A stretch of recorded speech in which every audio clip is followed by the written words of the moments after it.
cet homme a perdu la raison. Il voyage en montgolfière, depuis une cascade située à 10 000 mètres d'altitude. Il plonge directement dans le vide.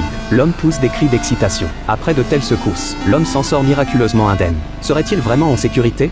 L'homme se tient debout dans sa montgolfière en lambeaux. Il traverse ainsi un mystérieux brouillard blanc. L'homme ne sait pas encore quand cet instant précis. Il vient d'entreprendre un voyage fantastique sans retour possible. Un festin visuel digne d'un rêve se dévoile alors à tous. Cet homme est un magicien ordinaire, mais c'est aussi un séducteur. Il observe avec stupéfaction devant lui, dans la forêt enchantée non loin de là, une mystérieuse et ravissante femme en rouge, qui apparaît face à lui. L'homme n'aurait jamais imaginé qu'en dépit de son état pitoyable, il puisse rencontrer une telle femme. L'homme change instantanément d'expression. Il commence à badiner et draguer la femme. C'est alors que d'innombrables petits êtres ailés surgissent soudain de l'eau, s'accrochent aux jambes de l'homme, et se mettent à le mordre frénétiquement. L'homme court jusqu'à la rive en endurant la douleur, mais découvre que ces étranges petites créatures semblent l'accueillir d'une manière particulière. Voyant cet homme surgir devant elle, Jenny s'empresse de lui demander son nom. Quand elle entend l'homme dire qu'il s'appelle Jacques, Jenny arbore une expression pleine d'espoir et lui dit « 1000 ans que j'attends, je t'ai enfin trouvé ». Il s'avère que ce monde perpétue depuis toujours une ancienne légende. Un grand sorcier portant le même nom que ce pays les mènera à vaincre la domination de la sorcière maléfique